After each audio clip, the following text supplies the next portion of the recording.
નમસ્કાર મિત્રો, આજે સીધું ને સટના એપિસોડમાં આપણે ધર્મેન્દ્ર પ્રધાનના જે અનુગામી બન્યા પ્રહલાદ વેંકટેશ જોશી એ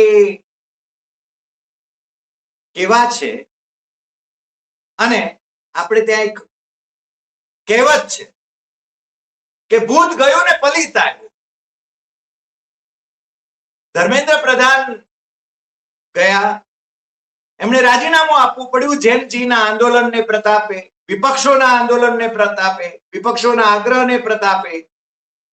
અને હવે જે શિક્ષણ મંત્રી થયા છે દેશના એ પ્રહલાદ જોશી, એ આમ તો ધારવાડ હુબલીના 2004 પછી સતત ચૂંટાતા રહેલા 2004, 2009, 2014, 2019 અને 2024 ચૂંટાયેલા લોકસભાના સભ્ય છે. રાષ્ટ્રીય સ્વયંસેવક સંઘના એ બાળ સ્વયંસેવક રહ્યા છે અને નરેન્દ્ર મોદી અને અમિત શાહની આંખના તારા જેવા છે. એમના બ્લુ વ્હાઇટ બોય કહેવાય છે. અને એટલા માટે નીતિન ગડકરી જેવા વરિષ્ઠ નેતાની પાસે માત્ર એક જ ખાતું હોય, પરંતુ આ પ્રહલાદ જોશી એમની પાસે consumer affairs, food and public distribution, renewable energy અને હવે એજ્યુકેશન ડિપાર્ટમેન્ટ એ પણ એમને હવાલે છે. 64 વર્ષના પ્રહલાદ જોશી એ કટ્ટરવાદી છે એમ કહેવાય. કારણ કે તમને ખ્યાલ હશે કે ગુજરાતમાં 2002 ના જે કોમી રમખાણો થયા, જ્યારે મોદી અહીંયા મુખ્યમંત્રી હતા અને એ વખતે બિલ્કિસ બાનુ નો કેસ જે થયો હતો, તમને ખ્યાલ છે એના આખા પરિવાર, બિલ્કિસ બાનુ ઉપર તો આ લોકોએ, કેટલાક લોકોએ બળાત્કાર કર્યો હતો, 11 જણાએ.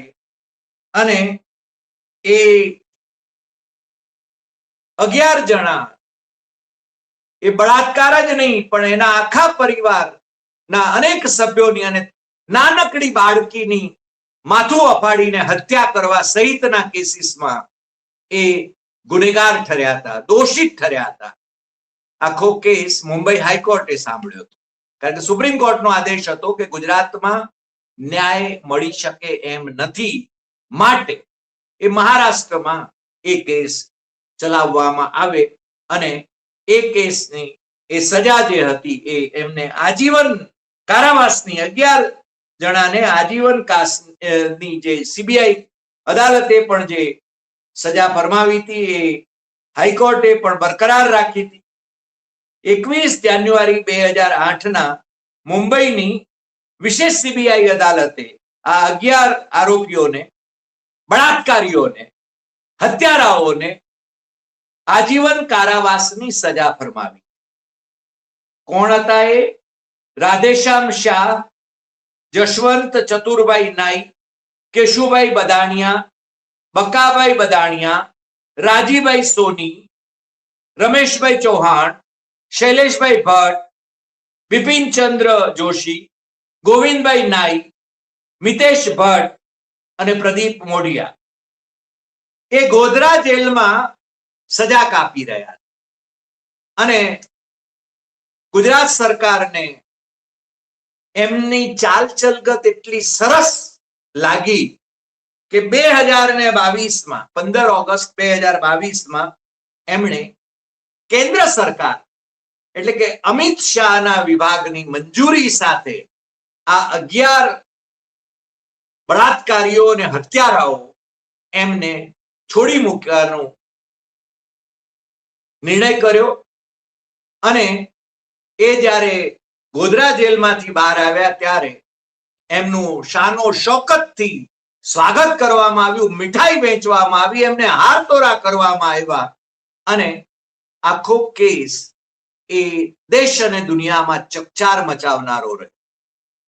આખો મામલો ફરીને પાછો સુપ્રીમ કોર્ટ પાસે ગયો અને સુપ્રીમ કોર્ટમાં તમને જણાવી શકાય કે સુપ્રીમ કોર્ટમાં જસ્ટિસ નાગરત્ના અને જસ્ટિસ ભુયાન એમની બેન્ચે આ આરોપી નહીં પણ દોષિતોને, બળાત્કારીઓ અને હત્યારાઓને જે રીતે છોડવામાં આવ્યા એ ગુજરાત સરકારની ભલામણ, પંચમહાલ જિલ્લા કલેક્ટરની કમિટીની ભલામણ અને પછી ગુજરાત સરકારે કેન્દ્ર સરકારની પાસેથી મંજૂરી લીધી, એ સંપૂર્ણપણે ગેરકાયદેસર રીતે ગણાવીને એમને આ 11 ને જે છોડી મૂકવામાં આવ્યા હતા એમને પાછા જેલમાં 2 જ સપ્તાહમાં હાજર થવા માટે જણાવ્યું હતું.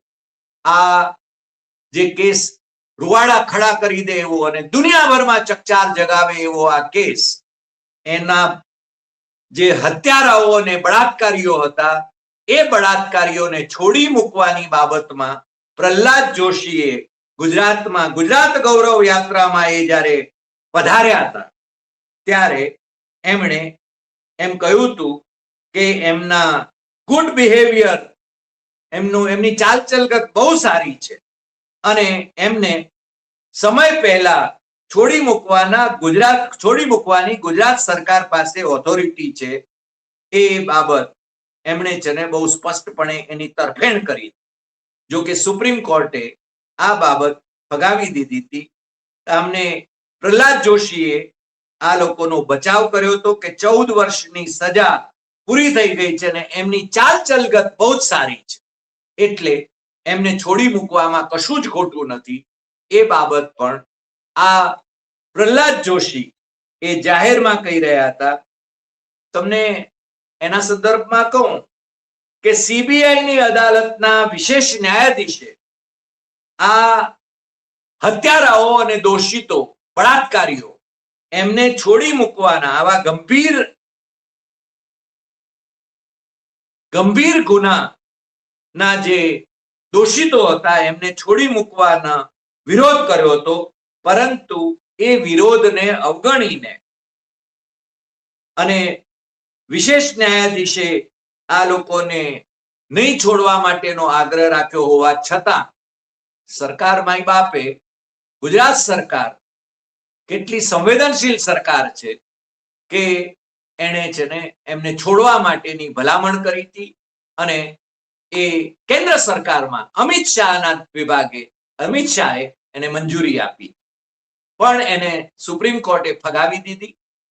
સુપ્રીમ કોર્ટનું એમ કહેવું હતું કે ધારો કે આ સંદર્ભમાં કોઈ પગલું લેવાનું હોય તો એ મહારાષ્ટ્ર સરકાર એના સંદર્ભમાં કંઈક ભલામણ કરી શકે, પરંતુ આ ગુજરાત સરકારને આ અધિકાર નથી એવું છે ને બહુ સ્પષ્ટપણે એમણે કહ્યું હતું. હવે આ માનનીય શિક્ષણ મંત્રી, નવા શિક્ષણ મંત્રી, એમના બીજા પણ એટલે એમના ભત્રીજારામ છે ગોપાલ જોશી અને એમના બેન છે વિજયાલક્ષ્મી જોશી. હું માનું છું કે એમના ભત્રીજારામ જ છે.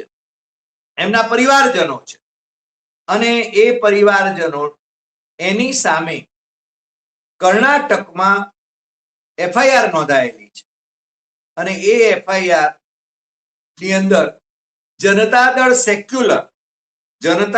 સેક્યુલર એટલે કે ભારતીય જનતા પાર્ટીની મિત્ર પાર્ટીના ધારાસભ્ય સુનીતાને 5 કરોડ રૂપિયામાં લોકસભાની ટિકિટ અપાવવા માટે નો આખો વેત કરીને 25 લાખ રૂપિયા તો એમને ચૂકવવામાં આવ્યા હતા. એ બાબત પણ છે ને ત્યાં આગળ નોંધાઈ છે અને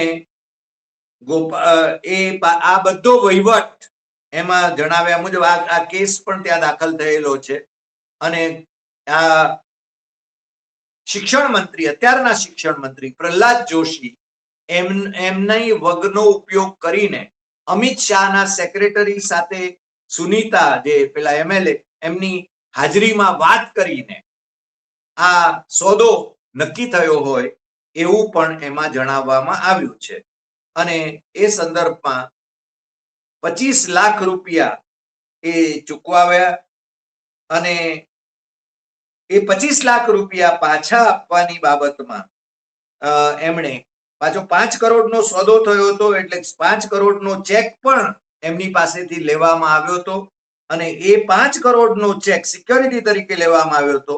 સુનીતાએ કહ્યું કે એ તો એને પાર્ટીની ટિકિટ ન મળી, લોકસભાની ટિકિટ ન મળી, એટલે એને અને એમના હસબન્ડે, એમના પતિએ ગોપાલને કન્ફ્રન્ટ કર્યા, એટલે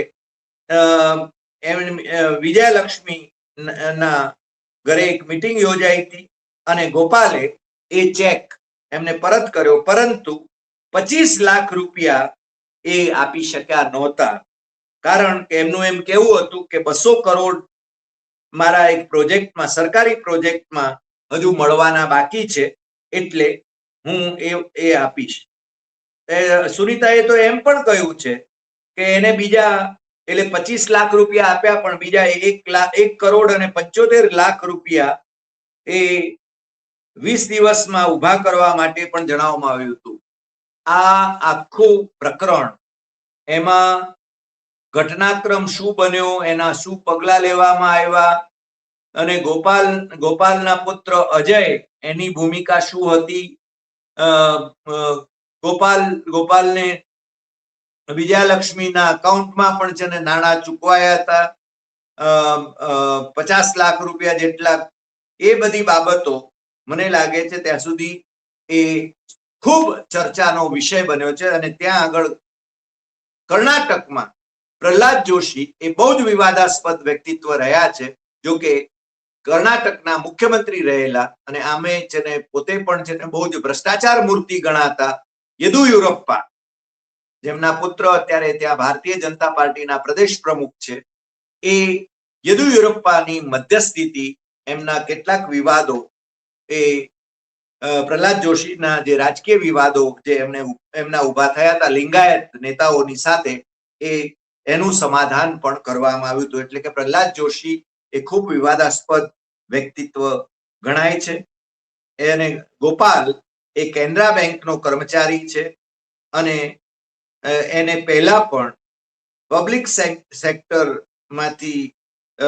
સેક્ટર એટલે જાહેર ક્ષેત્રને 1 કરોડ અને 38 લાખ રૂપિયાની નુકસાની પહોંચાડવા માટે એની સામેનો કેસ થયો હતો.